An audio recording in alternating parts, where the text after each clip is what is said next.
آج کے درس تفسیر میں آیت نمبر 182 پر بیان کیا جائے گا۔ اس آیت کا تعلق پچھلی دونوں آیتوں سے ہے۔ 80 اور 81 نمبر آیت میں بیان کیا گیا تھا کتب علیکم اذ حضر احدکم الموت ان ترک خیرا الوصیہ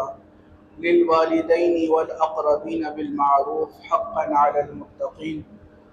اللہ رب العزت ارشاد فرماتا ہے کہ تم پر فرض کیا گیا کہ جب کسی کی موت آ جائے تو اگر وہ کوئی ترکہ چھوڑے تو اپنے والدین اور قریبیوں کے لیے وصیت لکھ دے بالمعروف، اچھے طریقے کے ساتھ، حقا علی المتقین، پرہیزگاروں پر یہ واجب ہے۔ اس آیت مبارکہ میں وجوب وصیت پائی جا رہی ہے کہ یعنی وصیت مرنے سے پہلے وصیت کا لکھنا یہ واجب ہے، اور یہ اس وقت واجب تھی جب تک ابھی میراث کا حکم نہیں آیا تھا، میراث کے مسائل ابھی ڈسکس نہیں ہوئے تھے۔ میراث کے مسائل سے پہلے مرنے والے کے لیے ضروری تھا کہ وہ اپنے مرنے سے پہلے وصیت نامہ لکھ کر جائے۔ اس چیز کے متعلق بیان کیا گیا۔ اب جب میراث کے احکام آ گئے، وراثت کے مسائل آ گئے، تو اب یہ آیت مبارکہ جو ہے یہ حکم وجوب سے منسوخ ہو چکی ہے، یعنی یہ جائز تو ہے، مستحب بھی ہے۔ اگر کوئی مرنے والا مرنے سے پہلے وصیت کرتا ہے، وصیت لکھتا ہے، تو اس کے لیے یہ جائز عمل ہے، وہ لکھ سکتا ہے، وہ وصیت کر سکتا ہے۔ پہلے لکھنا واجب تھا، اب واجب نہیں رہا، لکھ لے تو بہتر ہے، نہ لکھے تو کوئی مسئلہ نہیں۔ اگلی آیت مبارکہ میں بیان کیا گیا تھا فَمَنْ بَدَّلَهُ بَعْدَ مَا سَمِعَهُ فَإِنَّمَا إِثْمُهُ عَلَى الَّذِينَ يُبَدِّلُونَهُ إِنَّ اللَّهَ سَمِيعٌ عَلِيمٌ۔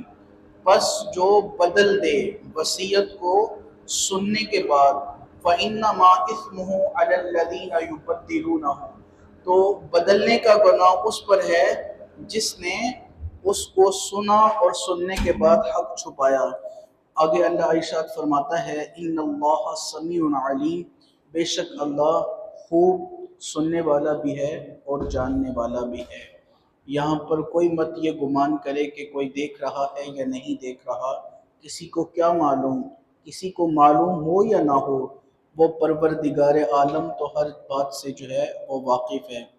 اور اگلی آیت مبارکہ آیت نمبر 182 میں اللہ رب العزت نے ارشاد فرمایا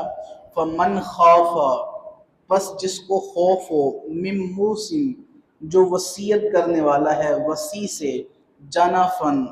نا انصافی کا، او اسمن، یا گناہ کا، فَأَصْلَحَ بَيْنَهُمْ، تو اسے چاہیے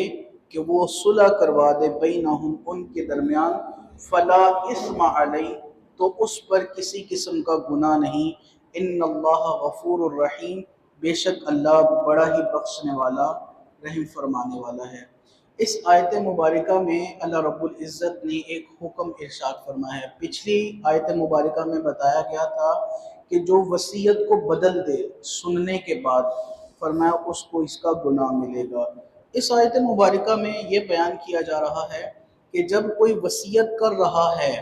اور کوئی پاس بیٹھا شخص جو اس کی وصیت کو دیکھ رہا ہے، اگر اسے اس بات کا خوف ہے اور ڈر ہے کہ جو وصیت لکھنے والا ہے وہ ناانصافی کر رہا ہے، وہ انصاف کے ساتھ وصیت نہیں لکھ رہا، تو اللہ حکم فرماتا ہے کہ وہ جو پاس بیٹھنے والا ہے اسے چاہیے کہ وہ جو وصیت کرنے والا ہے اس کی اصلاح کر دے کہ بھئی یہ تم ناجائز لکھ رہے ہو، لہٰذا اس کو اس طرح لکھو۔ یہ بیان کیا گیا ہے۔ اگر وہ اس طرح صلح کرواتا ہے تو فرمایا اس پر کوئی گناہ نہیں۔ اور جو دوسرا مسئلہ یہاں پر بیان ہوا ہے کہ اگر وصیت لکھنے والے نے وصیت لکھ دی اور وہ مر گیا، اب اس کی وصیت کو پڑھا گیا اور دیکھا اس میں تو زیادتی ہے، اس میں تو اس نے بہت سارا ظلم کر رکھا ہے، اس نے ناانصافی کر رکھی ہے، وہ تو اگر اس پر عمل کیا جائے گا یہ تو اللہ کی ناراضگی کا سبب ہے۔ تو اب حاکم، عالم، یا جو وصیت آگے اس کو تشریح کرنے والا ہے